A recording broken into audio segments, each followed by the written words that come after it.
കൊടുത്ത ചോറിന് നന്ദിയില്ല. ഈ വാക്ക് എല്ലാവരും കേട്ടിട്ടുണ്ടാകും. പ്രപഞ്ചനാഥനായ സൂര്യഭഗവാൻ എല്ലാ ജീവജാലങ്ങൾക്കും പ്രകാശവും ഊർജവും നൽകുന്നു. ഭൂമാദേവിയാകുന്ന ഭൂമി സകല ചരാചരങ്ങൾക്കും വാസസ്ഥാനം നൽകുന്നു. വൃക്ഷങ്ങൾ എല്ലാ ജീവജാലങ്ങൾക്കും ജീവവായു നൽകുന്നു. മഴ എല്ലാ ജീവജാലങ്ങൾക്കും ജീവജലം നൽകുന്നു.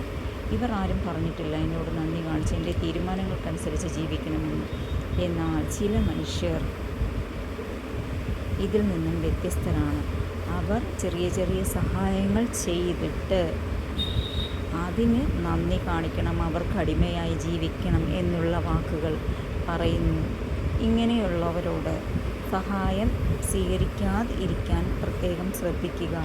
അവർ അവരുടെ സമൂഹത്തിലെ മാന്യത, പ്രശസ്തി എന്നിവയ്ക്ക് വേണ്ടിയിട്ടായിരിക്കും ഇങ്ങനെ ചെയ്യുന്നത്. ആത്മാർത്ഥമായി സഹായം നൽകുന്ന ഒരാളും അവർ ചെയ്ത കാര്യങ്ങൾ ആരും അറിയാൻ പാടില്ല. അത് എൻ്റെ കർമ്മം അല്ലെങ്കിൽ എൻ്റെ ഡ്യൂട്ടി ആണ് എന്ന് പറയും. ഇങ്ങനെയുള്ള വ്യക്തികളാണ് ഈ സമൂഹത്തിൽ നമുക്ക് വേണ്ടത്. അല്ലാതെ പണം, പദവി, പ്രശസ്തി അല്ലെങ്കിൽ ഞാൻ ചെയ്ത കാര്യങ്ങൾ മറ്റുള്ളവർ അറിയണം എന്ന് ശഠിക്കുന്നവരോട് സഹായം സ്വീകരിക്കാതിരിക്കുക.